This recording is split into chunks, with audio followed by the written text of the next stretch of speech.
Honorable Speaker, and I want to weaponize the governor of Imo State, Onwa Hope Odidika Uzodima, and the governor of Kwara State, plus my very good friend, Elder Francis Sherif Oboborewoy, to appreciate and celebrate all our governors here. And of course, I want to single out for special recognition 3 elder statesmen here. Aremu Olusegun Oshoba is 86 years old. He is here with us. Baba BC Akande is 87 years old and will turn 88 on the 13th of January next year. He is here with us. And former Senate President Chief Ame Ebute is 79 years old, and he has been here. And he has been a loyal party member. And of course, there is someone that has become my in-law, former Senate President Ahmed Ibrahim Lawan, whom during the electioneering season I had routinely lambasted, but he kept a stoic silence. So thank you for your patience and understanding and your tolerance. My speech will be very brief. The Gettysburg speech, one of the most famous speeches ever spoken, was just 272 words by Abraham Lincoln. Politics reward memory, and today, memory must begin with gratitude. Before we speak of maps and margins, we must acknowledge the singular role of President Bola Ahmed Tinubu in building the very culture of opposition that brought us here. Long before power came calling, he stood when it was unfashionable to stand, organized when it was dangerous to organize, and pounded democracy when silence was safer. Nigeria's opposition did not survive by accident. It survived because one man refused to surrender the political space. Let me say this plainly and with a smile. The APC is fortunate that Bola Ahmed Tinubu is not in opposition today.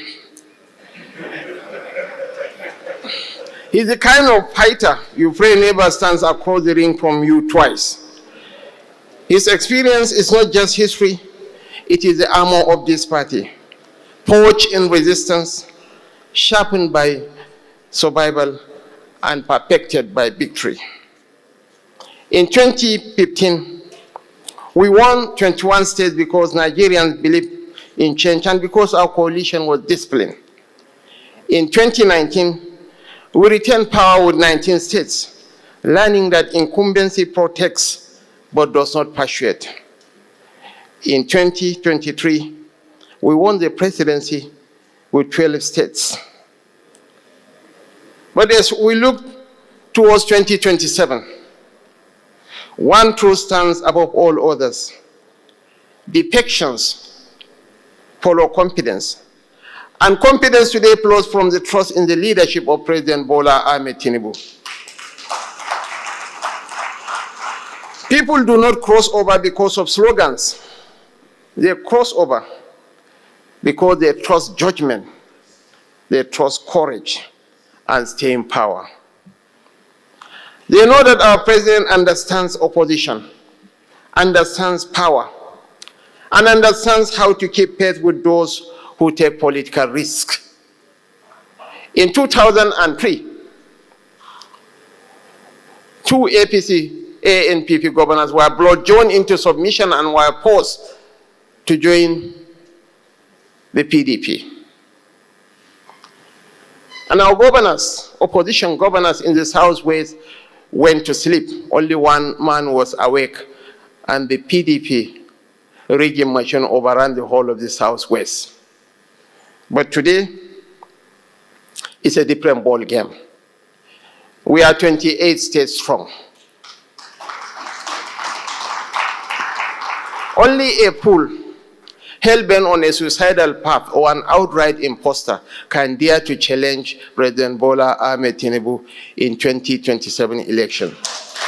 But we are in a democracy and people are free to contest elections. But elections are not won by noise or nostalgia. Elections are not conducted, to borrow the words of Obasani, elections are not conducted on Facebook or on Twitter. They are won by coalitions, credibility and conviction. With the experience of our president as our shield and the lessons of the past as our guide, I believe that 2027 is not a gamble. It is a responsibility, and by the grace of God, we shall have a rendezvous with destiny. It's my singular honor and privilege to cherish forever